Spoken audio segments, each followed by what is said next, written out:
welcome, ladies and gentlemen. Let's get started. Straight from New York, yo, this handsome man, You are now tuned in to Aljo, the funk master. Watch your grill, you'll get knocked out cold fast. And talking shit, now we talking facts. Whether mount or off the back, you in trouble, came to burst your bubble. I don't shelter punches, they find home on your mind about a double. This the weekly scraps. You don't need a map, GPS, I'm right here to lead it that. The world doesn't know it needs, but I grow the seeds, planted fucking name and the fame. Only legacy remains. Remember the name, Aljamain Sterling. It ain't safe, Motherfuckers. What's up, guys? We are back. We got DraftKings Sportsbook Edition. DraftKings Sportsbook, shout them out. Shout out to DraftKings. Shout out DraftKings. We got UFC 284 coming up. This is a big fight card for multiple reasons because we got the number one pound for pound guy moving up a weight class to challenge for a second belt against the newly crowned king in Islam Makhachev. I think that's a big fight. That being said, go watch Power Slap. Go watch Power Slap? Why is that? Well, that's where all the advertising dollars are going now. Oh, Islam. Yeah, Islam was throwing some shade. Everyone's throwing shade. Everyone's talking about how no one's promoting this card, and I'm like, I don't think they promote any cards, really. I've seen more promotion for some other stuff, but I agree with Islam's take on this that he feels like it's being kind of under promoted a bit. Yeah. I would say so. I would agree with that. I think they could have done more stuff, even a presser leading up to it. Yeah. Maybe they have and I missed it, but that just goes to show it's not being promoted. I didn't see any presser. And, I mean, they're just doing the normal stuff like the countdown. Yeah. And I'm sure they'll do the vlog. What are they called? Embedded? But in fairness, Yeah. which one of those two guys deserves it? Deserves promotion? Yeah. Obviously Volkanovski, because he's proven he's defended the belt multiple times. Yeah. But then you have the guy he's facing who's still kind of in that I'm not saying he's not good, but he's still in that shadow of Khabib. Yeah. He's kind of riding that wave, and I feel like that wave is kind of maybe why that's Islam feeling like I feel like I should be getting more promotion than what we're actually getting. Like, it's a big fight. But I feel like maybe they're looking at it like, well, this is your first defense, so it's like, really? Yeah. Well, I wonder, like, if there's other stuff going on behind the scenes that we don't know about that's making Islam upset with the company where he wants to speak out about it. Because a lot of times that's happening where, like, a guy starts saying bad things and then, like, months down the line you hear something was going on. So I just wonder, because to go at Dana, he kind of criticized Dana for not promoting this and promoting Power Slap way more. So it's Power just Slap has been getting a ton of footage, though. yeah, like so much. Like, it's everywhere. Yeah. And So. with the UFC machine, we do know if they start posting stuff, even if you're not excited about it, it kind of eventually gets you to the point where it's like, okay, I give in. Yeah. Let's see what this is all about. Yeah. I mean, that's what they're doing with Power Slap now is pretty much the same thing they had to do to get UFC off the ground. It was like this brutal sport that people thought was like not even like, it shouldn't even be on TV. And that's the same energy people have with Power Slap. But I think Power Slap's it's like just not good. I think we should just have a shoot off and like shoot each other in body parts and see who bleeds out first.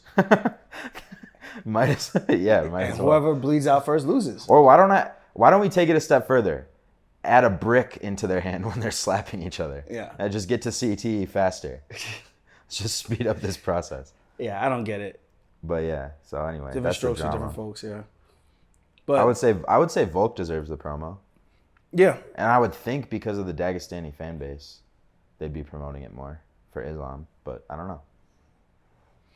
Yeah, it's a weird spot that he's in because he just beat one of the guys who's considered the greatest lightweight of all time in Charles Oliveira. Like, even if he doesn't have the most defenses, all the guys he's beaten and have finished is undeniable. And then people are going to go, oh, well, he's bled before, he's been knocked down. That doesn't matter. A fight isn't decided in 5 minutes. It's not decided in 10 minutes. It's a 25-minute contest. So what happens in that entire projection is what matters the most. Yeah. So even if he does get dropped, he comes back and he wins all these fights in exciting fashion. It's like the guy still won. Yeah.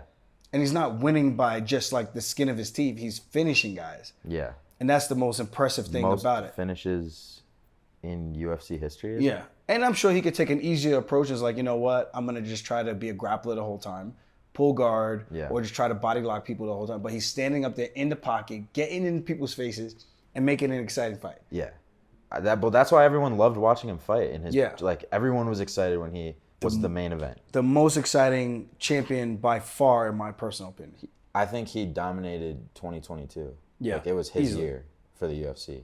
Even his fights in general, he fought like that. Always, So then yeah. when people start comparing him to Khabib, well, Khabib's never been knocked down. He's never seen his own blood. I'm like, yeah, that's impressive. But if we're talking about like who I'm going to go want to spend my money to watch, I think that's a no-brainer. I'm going to go spend my money to watch Charles Oliveira. No doubt. But are you saying Charles is the best lightweight of all time? Because I think you said that earlier. I would argue that Over Khabib. over Khabib. Interesting. Explain.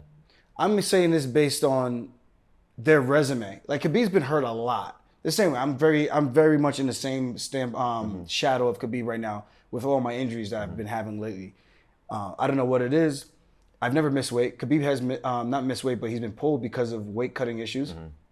And this is not to say this is why he's not great, but I think when you compare the two resumes, one has been fighting so much more and almost has double the amount of fights. That's true. So it's like you risk the biscuit multiple times, way more than this other person against some of the best people in the organization. Wait, so Charles Oliveira has 19 finishes in the UFC? I think 20. I thought it was 20. So But let's Khabib just say has like- 13 UFC fights. But this is what I'm saying. That's actually crazy when you compare those two. And I'm 14-3. In the so I've UFC. had 17 fights just in the UFC alone. And I'm not saying Khabib is not the man. He's a savage. Yeah. But when we're comparing, like, if I only fight once a year versus someone who fights 4 times a year, 3 times a year, there's more opportunities for me to lose. And you can say, oh, well, this opponent was stronger. I get that. Oh, ring rust. Okay, I get that. But we're just talking about if we're going by a strictly numbers game. If you roll the dice more times on bets, you're more likely to lose than the guy who takes less chances in the sense of like opportunities and stepping in there and putting it all on the line. And I'm not saying Khabib couldn't have done what Oliveira has did, but when people try to compare, oh, he's never been dropped, I'm like, but if you stay in the game long enough, if you compete long enough, you will eventually get figured out and get got. That's just the way the game works. Sure. And I'm not, and again, because I know there's going to be Khabib fans that thinking I'm bashing. I'm not bashing. Your argument is like Oliveira's resume impresses you more. Based on how many numbers of fights he's had, I would say yes. Okay. And finishes.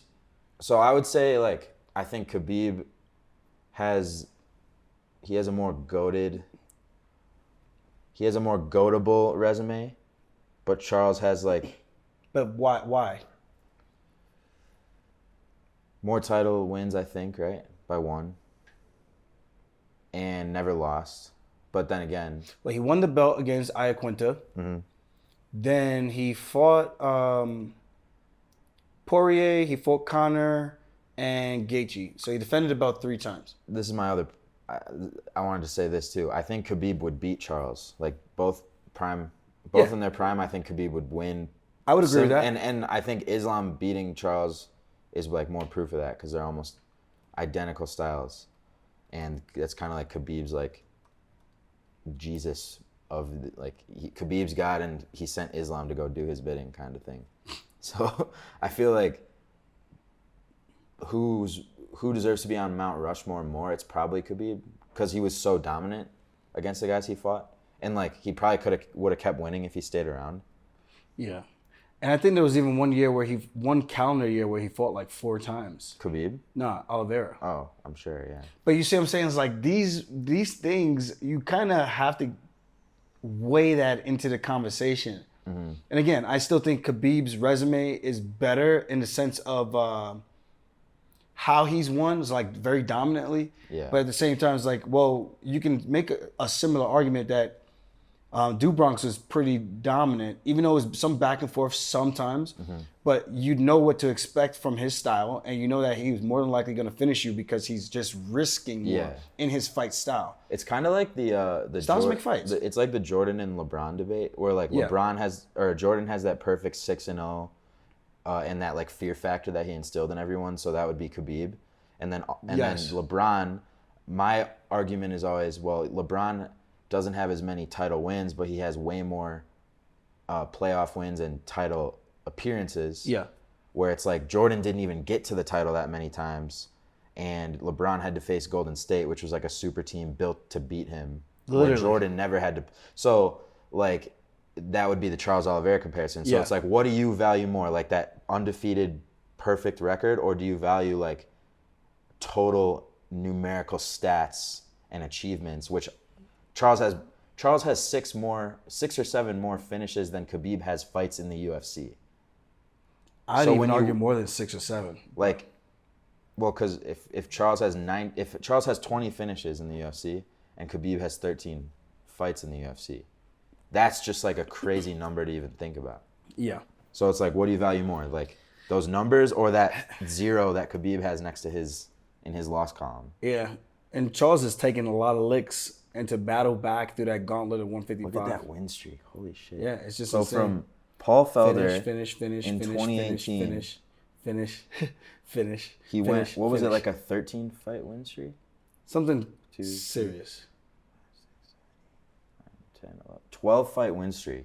Yeah. And 3 of those fights were title wins. And I think 11 of them finishes 1, 2, 3, 4, 5, 6, 7, 8, 9, 10. 10 of those were finishes. I would also like to see Charles and Islam rematch when Charles isn't coming off a year where he fought 3 times and took a lot of hits. All that stuff matters, man. Yeah. Like, I don't know if he goes down from that punch if he's, like, not taking a beating for every 3 months for the past year. Yeah. You know? But he decided to get into the octagon, Right. so that has no. I can't take that away from Makhachev. Makhachev went out there, did what he was supposed to do in that fight. But yeah, it's a Kobe and LeBron debate. A Kobe and Jordan LeBron and Jordan debate. Yeah. So when we look at it like that, it's like both these guys are great. Oliveira is great. Khabib is great. Makhachev is on his way to being great. He's now got a crazy impressive resume, winning streak as well, which is like really hard to do since his knockout loss. 1, 2, 3, 4, 5, 6, 7, 8, 9, 10, 11. 11 wins in a row. So it's impressive, but I just have to make sure I put that out there that if we're going to compare that, especially to the promotional side, it's like Yeah. it's almost the same thing for me. I should have fought for the belt against Corey Sandhagen, but I didn't. The fans all agreed at the time before the whole fake acting knee thing, debacle, Yeah. whatever. They can still believe whatever they want to believe. Oh, he wasn't hurt, whatever. But before that, that was considered the uncrowned champion because they knew that was the highest profile. We were deserving You of were it. the 2 highest ranked highest guys, ranked guys. coming off the highest ranked wins. Yeah. And the UFC didn't give us the win, the opportunity to fight for the vacant belt, but they give a guy who just beat a 42-year-old Uriah Faber in Piotr Jan, and then a guy who just came off a loss, Jose Aldo, an opportunity to fight for the vacant belt. So it's like that win doesn't count for my title reign, but for Makhachev, he's got impressive wins, but it's like at what point should he have been fighting for the belt where he could be like, these wins could have all been added to potential potential wins for his resume as a champion. Same Yeah. thing for Khabib, but Khabib's been so in and out and inactive, it's kind of hard to go. For me, like you could just look on what he's done and go, okay, he's probably one of the GOATs at 155. And just how he beat guys too. Yeah, Where it was very just- dominantly, very one-sided, like never really dropped around like at all. And kind of changed. I feel like he kind of changed the game in terms of like how people view grapplers. I think. Guys still calls nut huggers. It's No, weird. but, like, Unless you got a Dagestani, if you just shave your mustache, then it's okay. But if you don't shave your mustache, then you're just a nut hugger, crotch sniffer. Is that why you did that before the Jan fight? Yeah, it was hilarious. But like at least for the mainstream, I know like the UFC fans always knew what time it was with grappling, but like I was a casual when Khabib kind of became a mainstream athlete Why did Khabib become a mainstream? because of Conor. Because of Conor. But I'm saying like before Conor then, effect, man. I before don't got a then, Conor in my I weight thought class. knocking people out was the gold standard like style that you needed to win. But then I think it made a lot of people realize like, oh, if you can just take these guys down and fuck them up on the ground, like they can't do anything about it. But not all of them beat ass on the ground. No, but like if you can, that's a better style. If you can. Yeah. Like that's why if you can do that, I'm always probably betting on you. If you can take someone down and hold them there. Well, yeah, but sometimes when you take him down and you hold him there, it's not easy to like just get him out of there. Like some guys are actually competent on the ground, especially at 135 compared to 155. I feel like a lot of those 55ers that kind of like fish out on land. Once they get taken down, they have no idea what to do on their back or how to get back up to their feet, other than just like I'm gonna turn, try to stand up. But when you got a good grappler who jumps on your back like an Oliveira or a Khabib or a Makhachev, you are, or Beneil Dariush, you're in a big problem situation. That's true. So who do you think is going to win the title fight this weekend? I think it's a tough one to call. But with that being said, I would lean towards the bigger guy. Now, we'll look at DraftKings Sportsbook and see what they have the odds at.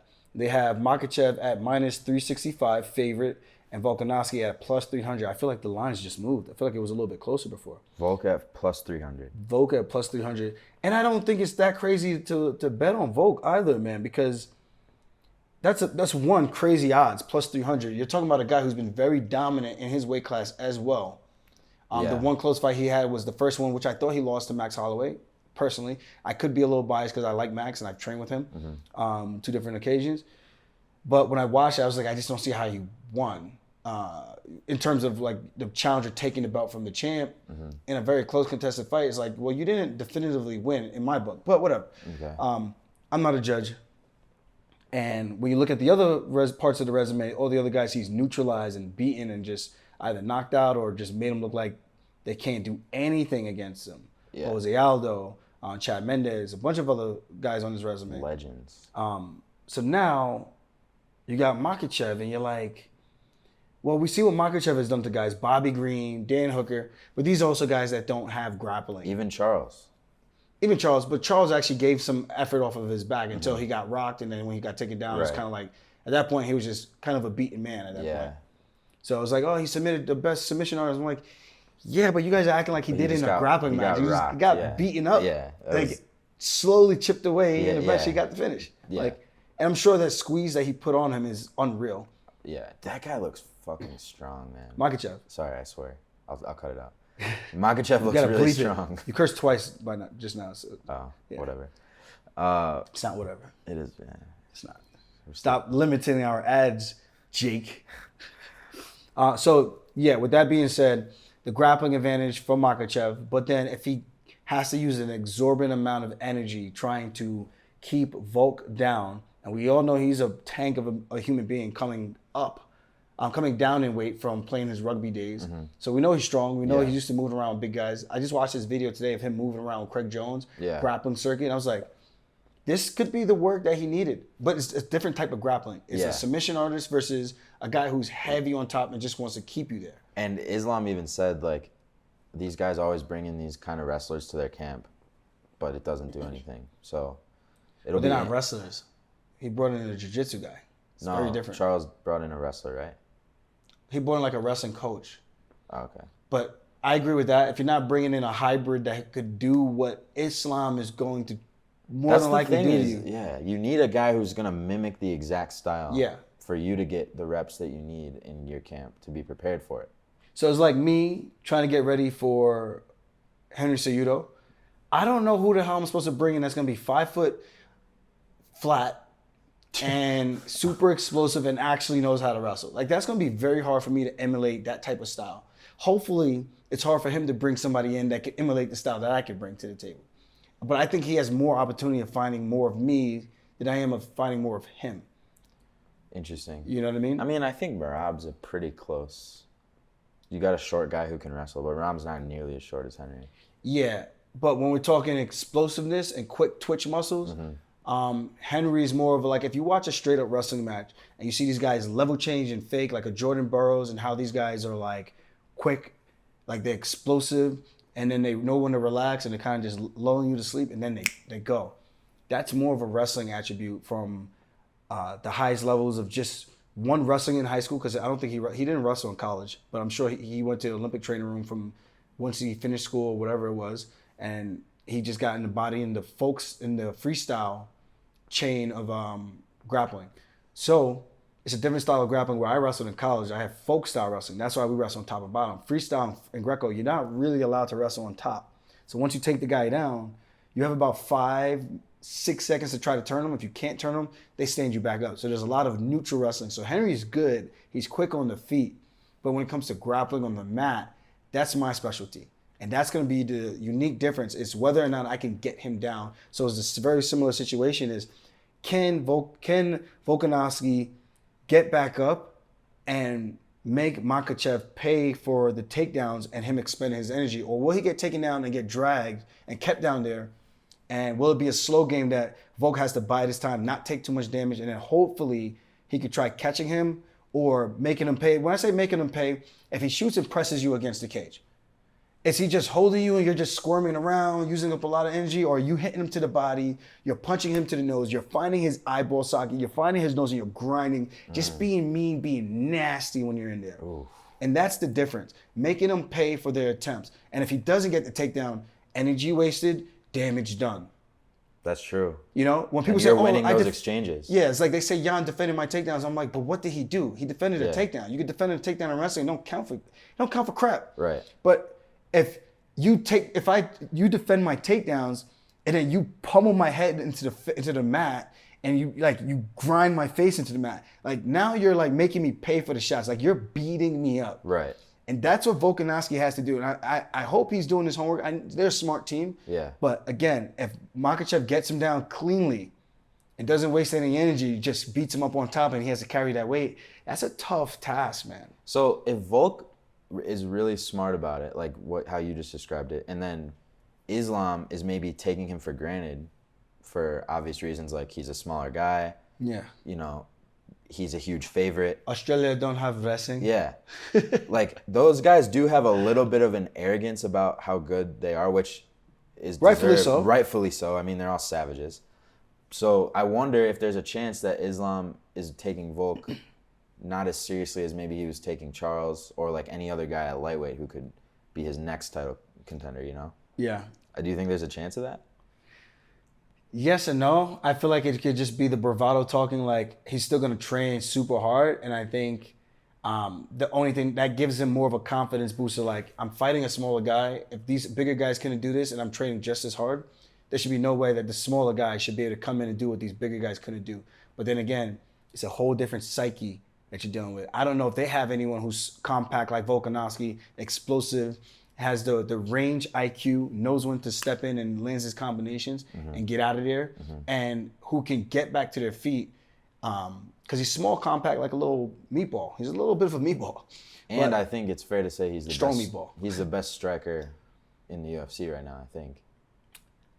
I think we'd be reaching on that one. I think Pereira and Izzy are there too, but like what he did to Max, who was considered probably the best boxer in the UFC. Okay. And he just schooled him for 5 rounds straight. Yeah. In his last fight. So then I'm like, I mean, I think it's fair to give him that spot, and he's number 1 pound for pound. See, I in my MMA side wants to break it into different parts and go like, well, this part, wrestling, jiu-jitsu, striking. So when I just look at this pure striking part of it, I'm like, I feel like if it wasn't for the blending of the takedowns, the striking wouldn't be as great. Well, it is mixed martial arts we're talking about. So in MMA, I think that theory does hold up. But I think if they were to solely just box or solely just kickbox, I think it's a completely different affairs with any one of those guys, especially if he just kickbox with Max.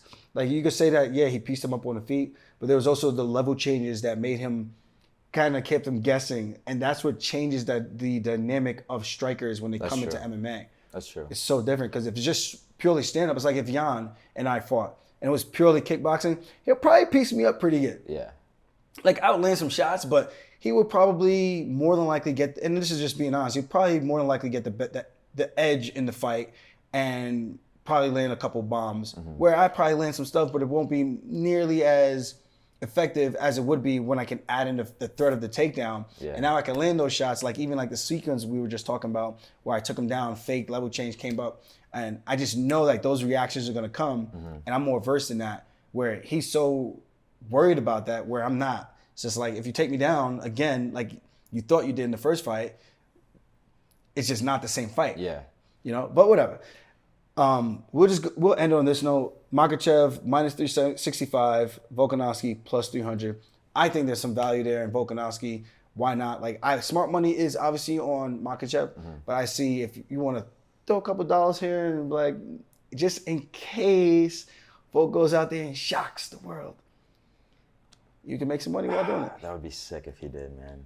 Be good for him. You know, I don't care who wins, but like, I don't have a preference, but like, imagine like the hype that would be built if he did win. Yeah. It would just be cool to see a spectacle like that. This next one we have is Yair Rodriguez versus Josh Emmett, and DraftKings Sportsbook has Yair at minus 165 and Josh Emmett at plus 140. So those are some close odds. Who do you got? See,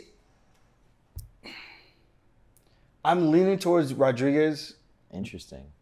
because he's not the best boxer, but he kicks like a horse, bro. And when he does that, I think even that Holloway fight, you could even maybe make an argument that that fight could have possibly went the other way as well. Interesting. You know? And I think it's just a unique style that he brings. It's super kick heavy, and kicks, man, we know that they will send you to the Neptunes like super easy. Josh Emmett, you don't really see him putting together a lot of combinations. He can wrestle and take you down, but he's not very diverse when he takes you down on top. Maybe he has some ground and pound victories that I don't remember, but I don't remember. Yeah. You know, the last things I remember of Emmett is he has a solid jab. He's very strong, explosive, but he intends to throw 1 to 2. He does a lot of one-off strikes. And I don't know if that's going to get it done against a guy like Rodriguez who can chip away with the kicks. And he's going to be more effective with the one-off strikes. One kick to the body, hard kick to the body. One kick to the leg, hard kick to the leg. Calf kick, wheel kick to the head. These hook kicks that he throws, the jumping switch kicks that he throws. That's a dangerous guy. I hate fighting kickers, and I know I kick a lot. So whenever I fight a kicker or train with a kicker in the gym, my immediate thing to do is close the distance and take away their space so they can't have the free-flowing range to just do whatever they want with their feet. Because they use their feet like hands. Yeah. And that shit hurts. Yeah. I got kicked once. Get kicked to the body, flush, clean, no shin pads, and you're just like, okay, I get it. Those look terrible. If you take like a side kick to the body, Yeah. and you're like that shit looks so painful. Or a spinning kick. Wonder Boy. I just saw a sequence. He throws those a lot. The side kicks or the wheel kicks? Both. He throws the wheel kicks. He's dropped a lot of Like guys. he'll get you back against the fence and just crush you with it. Like truck. Yeah. That shit is dangerous. He goes for it, man. Yeah. But that's that undefeated kickboxing style that he has. It's Dude, just it's like even at filthy. like 37, 38 years old, whatever he is. Okay, he's probably a better striker than Volk. Yeah. But this is what I'm saying, like pure strikers, like it's just. But like if there was like I would just like, I guess I would give the title to Volk because of how he's dominated it with it. In MMA. In MMA, but like if you go skill for skill, it probably doesn't hold up as much. But anyway. Yeah. This is a close one, man. I don't know. I'm leaning towards Rodriguez. Not saying Emmett can't get it done. I mean, he had a really good fight against Dan Ige, but I don't know. It's a tough one to call. I got a gut feeling it's gonna be Emmett. Yeah? He's just a monster. What do you think, decision? Nah, he's gonna knock him out. Wow, that would be huge. I just have a feeling, just looking at him.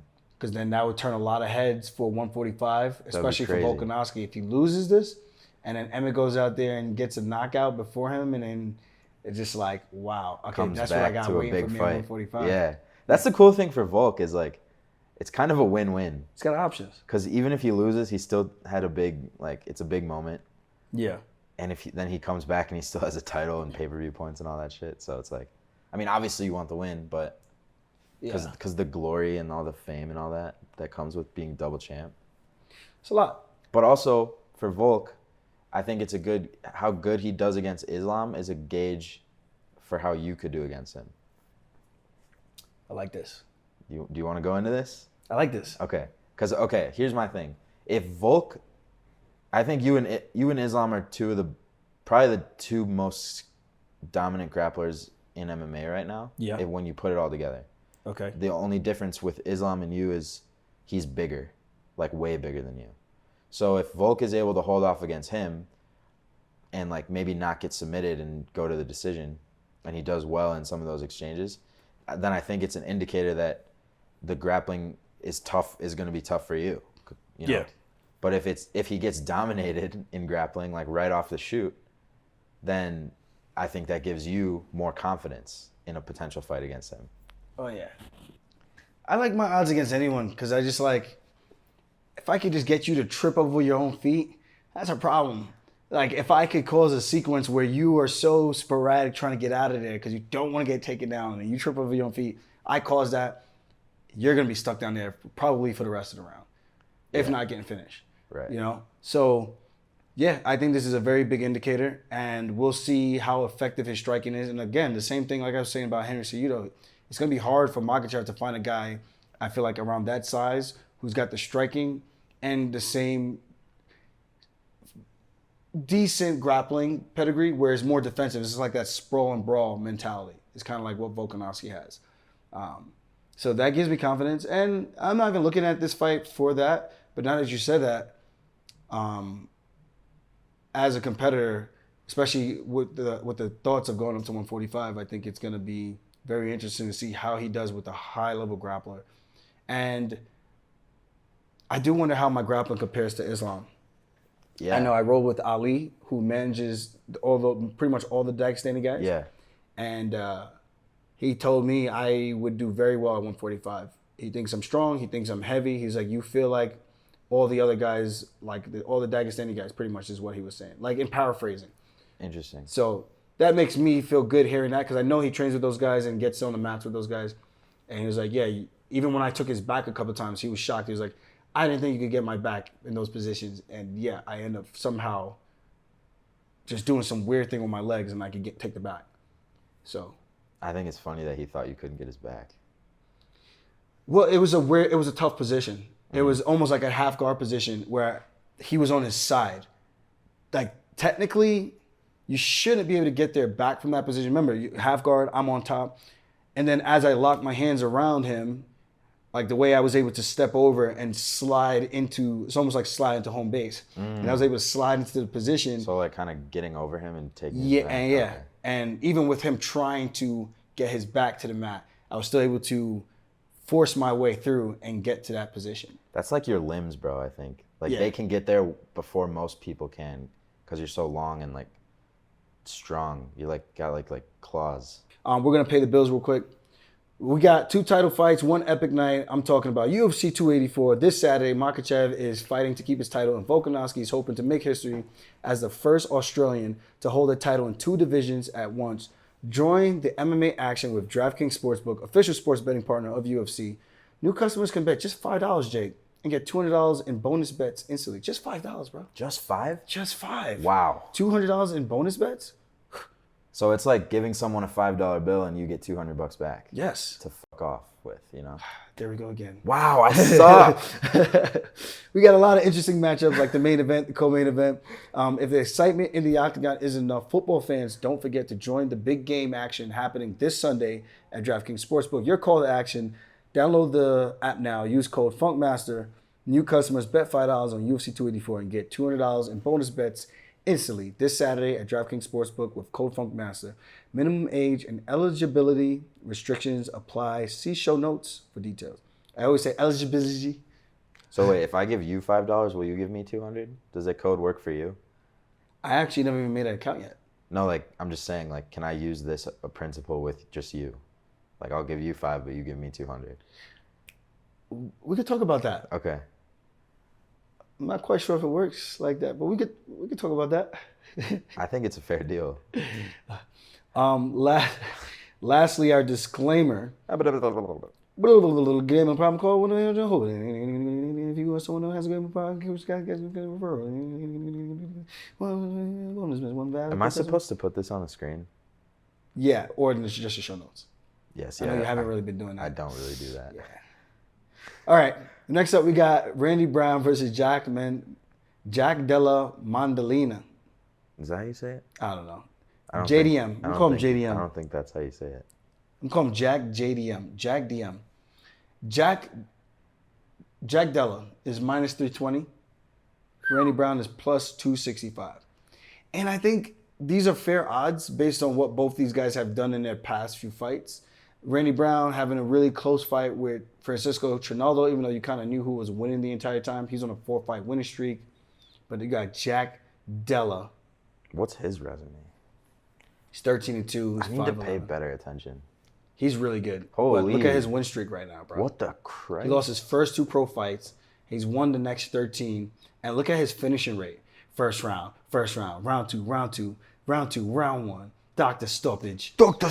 Strikes round 2. Punch Dang, round 1. So it's all finishes. Set this one against Ange Lusa, who was a jacked brother. Yeah. Wait, is he the guy who was like cursing out? I think he was cursing out somebody. Yeah. I don't know. But whatever. He went to the decision with him.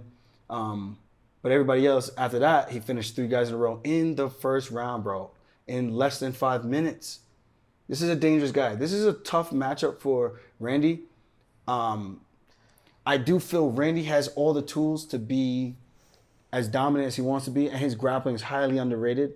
I think if he's smart, he touches him up, uses the range, do what he does, his nickname says, touch and go, and then he could look for a submission against a guy like this. But I think he can't get into a firefight because it's like Della just seems to have like this homing missiles in his gloves and just finds your chin. Well, but guys like this who get these first round finishes like this, a lot of times they'll end up fighting a guy who's smart enough to weather the storm, and then that guy ends up gassing out, and now he's in the second round, which he's not used to, and it's a whole different fight. But he has gone to the second round. Right, but most of that is first round finishes, I'm saying. Yeah. So I'm wondering if Randy Brown is not in the UFC though. So not in the UFC. Jack Della has not been to the second round. Okay, right. So, but you know what I'm talking about. There's these guys who just brutalize people. Terrence McKinney is a perfect example, or like where they'll brutalize guys in the first round, but then they could end up gassing out. Yeah. Because they're just they leave it all in the first round. I don't even know what he does that's so special though, but he just somehow something about his pressure. He walks these guys into the cage, and he just starts ripping, going to the body, and it's like he just shuts you down. Yeah. He's mean, bro.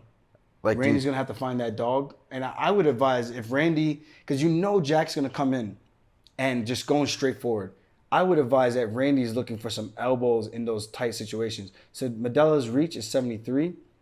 Let's see what Randy's is at 170. He's 78. And I think there's an opportunity where a guy like this who pressures so far forward, and it's almost like he's just go, go, go.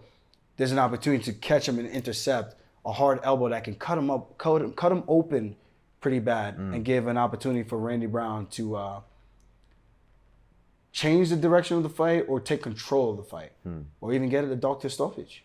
Do you think he can? I'm always survive? gonna go with my rude boys, bro. Yeah. I'm always gonna go with the rude boys. Yeah. But I do know it's a tough fight. It is. If I'm tough. being honest.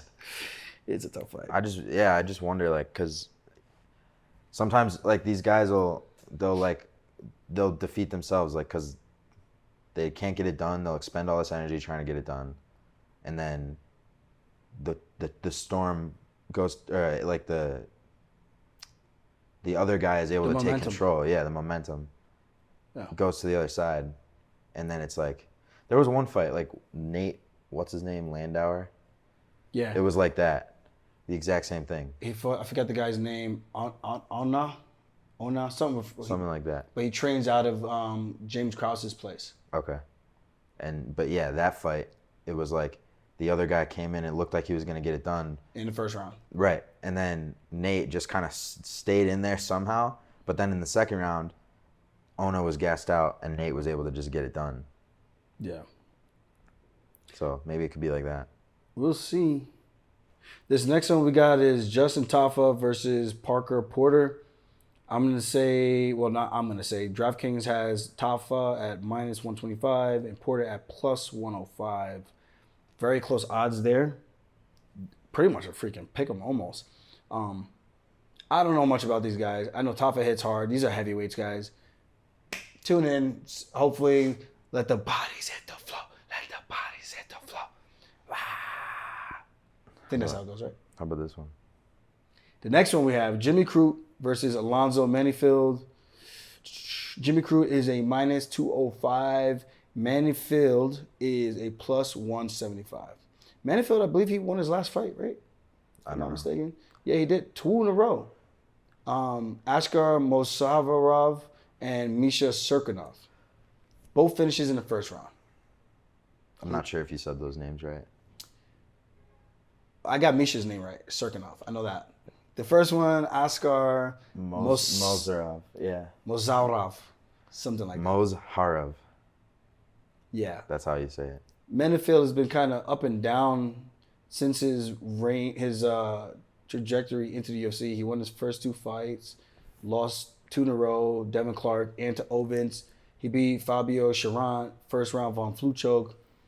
And then Ed Herman, he beat him by decision, lost to William Knight by decision, who was a freak specimen. I don't know if you remember who William Knight is. He's jacked. That guy looks like Liver King. What the heck? What in tarnation? What in the hell? And then he lost. Then he won his next 2. So it's been a little bit up and down. Tafa, he's only 5-3. He won his last fight, but he lost 2 before that. 5-3 in the UFC or just 5-3 overall. So he hasn't had many fights. What the? But he's like an Australian guy. So, of course, when they're going to the market, they're going to take some locals because they want to sell tickets to some locals and get the people behind their people. Yeah. And try to, like, kind of build them for that market if they can. That's typically what I see with the UFC. Yeah. But this one is Jimmy Crute versus Manifield. Jimmy Crute is Australian, right? Yeah, he is. I hung out with him. How do I not know? Yeah, he's from Wallaby. Melbourne. Wallaby. So Crute, Shrimp on the barbie. I don't know how we started talking about Tafa with Manifield. I have no. You just confused me a little. Yeah, Crute lost his last 2, the Jamal Hill, the now champion, and Anthony Smith. Both in the first round. We do know the Anthony Smith one was weird with the Dalton stoppage. It was from one of those calf kicks, kind of like O'Malley versus Cheeto. Very similar drop foot thing. Sometimes it goes like that. But before that, he was kind of looking like the next big thing. But he lost to Misha Serkinov, Peruvian necktie, which is a very tough and rare submission to get, especially in the UFC. How does that look? You wrap your hands around the neck. From behind? From the front, like a front headlock. So you loop through the arm, through the head, and you lock, almost like a traditional front headlock. Your one leg goes over the head, and the other one goes across their back, and you pull as you kick down and extend. And you How just do hang 'em. people learn those moves, like those crazy moves, so well that they can pull it off in a UFC fight? Yeah. I don't know. That's and wild. He's a good grappler. I mean, Kimura finish, arm triangle, arm bar. So it's like, I was shocked when he got submitted like that. Because I'm just like, how, Sway? How? Sway. But he came back, won 2 in a row, then he lost 2 in a row. Okay. So he's still a player, and he's young, man. He's like 26, yeah. What the? He's got some time. Look at this dude. I don't know where I'm going with that one. I don't know. I feel like it should be Crute, but Manifield has kind of been up and down. He's 35. Ooh, the age difference could be a big factor. Just off the age difference, I'm going Crute. But Manifield hits hard, and he beat Misha Serkinov. Elbows from Crucifix? Oh, wait. I'm going Manifield. Really? I don't know. It's a close fight. I don't like picking. I want Jimmy to win. I would like both guys to win, but Yeah. I actually met Jimmy, so I want him to win because I met him. Manifield, I never actually met him, but I kind of want him to win. It's like I don't have a dog in the race. I don't have a horse in the race. I'm just like the younger guy. He's on a 2-fight losing streak. Yeah. Probably needs a win. Probably. So it's like, yeah. And Manifield's on a 2-fight winning streak. So this is a very pivotal matchup. Manifield beats this guy, Crute, who was once ranked. I think he might still be ranked. This propels Manifield probably into the rankings at 205. Or in the conversation at least. Other than that, some notable fights. Tyson Pedro versus Bukaksas. You got to stop. Modestas. I'm going to say Modestas. Tyson Pedro versus Modestas. This is terrible. One fight I'm definitely looking forward to is Joshua Calabo versus Bagdasaryan. Kulabau, I think. Bagdasaryan. Melsic. Bagdasarian. He's the one who fought Dennis on Contender Series. and Dennis was the first one to make him not go to a decision. Make him to go to a How's he decision. doing in the UFC? He's 3-0, I think. No, 2-0. Oh, okay. So he's doing good. Yeah. And his first decision was Dennis, Contender Series, that he won by head kick knockout in his debut. And then his next one against Bruno Souza was a decision. So That's a good. it just shows you guys that can go crazy. Yeah. They're human, man. Yeah. So I'm looking forward to that one. That was going to be a barn burner. Let's see what the odds are. Bagdasarian is plus 100 and Calabois is minus 120. I'm saying I pronounced that those is not perfectly how you- correct. I'm saying I pronounced I those guarantee you. absolutely correct. Calabois. There's Calabois. no. Calabois. Talk to me, boy. Talk to me nice. Some other Look Boomy is fighting. Wow, that should be a good one. Ellis Reed. I don't really know much about her, but that should be fun. Blake Blitter. I don't Blake. know, bro. Versus Shane Young. That's gonna be a fun fight. And Zabari Tugahav versus he's the first fight of the night versus Elvis Brenner. But Blake, I saw him at the UCPI. He was on the Contenders. One of the fanciest dressing guys. I'm like, how many? Like, does this guy box or something? It's like, oh no, he actually fought in the Contender Series. So I'm thinking like, this is a rich dude, 45-pounder. Won in the Contender Series in the first round, Oh, right so naked he's choke. fly. He's just a fly boy. Okay. Like from his bag, duffel bag that he carries all his equipment in, his book bag, his gear, his fit. Like I'm just like, yeah, you're just swaggy. You're killing it. Yeah. But I'm thinking like this guy's had a ton of fights. He's maybe a famous boxer, I don't know. And I find out he's making his UFC debut. And I'm like, where you get Maybe he this has bread from, rich bro? parents? I don't know. Like Or you he don't has need a fight. business. Clearly you don't need a fight. Or he just spends all his money looking good. Which Hope that's you're one paying way the to do it. taxes. Yeah. But other than that, I think we're going to wrap up with this short episode. Hope you guys enjoyed it. I got the next part of my bioaccelerator treatment here. I'm going to do like some facial thing for like my hairline. Yeah, you need that. Hopefully. I don't know sure. what's going to happen with this. It's not like injection. It's like an injection. This so- guy has got a torn bicep and he's out here getting his hairline fixed. Yeah, they're going to like hopefully reinvigorate the follicles in my hair. Are you balding or something? No. I just don't see what. I don't know. Where? I was like, hey, why not? Okay, It's going to make all my right. hair cells stronger. I was like, all right, cool. All right. If it prevents like cancer dropout or something, I was like, why not? I don't know what to expect. They're gonna Cancer like, dropout. you know, like sometimes your hair eventually burns out. I don't know if it has anything to do with cancer. I just said that because it sounded right. What the? You guys, I think the CTE is kicking in, bro. Listen, if anyone's got CTE, it's probably you. Oh. Amount of shots taken to the head, 0. Amount of shots taken to the head, how many? 10.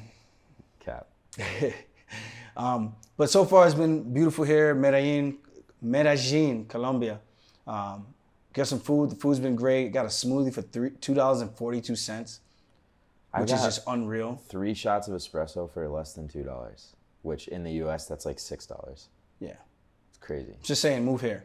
Yeah. Take your US dollars, move here. If you're single and you're a man, move here, It's not a bad choice either. which I am. So, But good for you. Unfortunately, I'm not single. unfortunately, you said. You said fortunately? I don't even know what I said. I thought I said- Fortunately, you have a fiance. I think that's what I said. Yeah. I don't know. I'm gonna cut this part. I don't care. It's not bad. Okay. My fiance is not sensitive. She knows I love her. All right. Shout out to Becca. Shout out to Becca, future pod. nurse to be. See you guys later. Peace.